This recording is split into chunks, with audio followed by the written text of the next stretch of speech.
How to download Fortnite on PC/laptop. Hello everybody, welcome back to a new video. In this video we're gonna learn how you can download Fortnite onto your personal computer. So without any delay, let's start with the process on how we can do so. But before that, don't forget to hit that like, share and subscribe icon. So if you want to download the Fortnite PC version, you just need to head over to Epic Games. You need to have the Epic Games downloaded onto your device. If you don't have it, you may just simply go to Chrome browser. After that, type in Epic Games on the search bar and go to the Epic Games link that very first appears, which appears on the screen on the very first. After that, install it onto your Windows.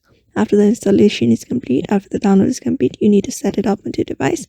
And after it is done setting up, just head over to the Epic Games. After you're logged in into your account, and on the search bar, you're just gonna type in Fortnite. And after that, you're just gonna click on the Fortnite option and download it onto your device.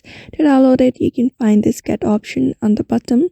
When you scroll down a bit, you'll be finding a get option. Just tap on get and simply download or install it onto your device. So that's how you basically download Fortnite onto your device. So I hope this video was helpful to you, and thank you for watching this video.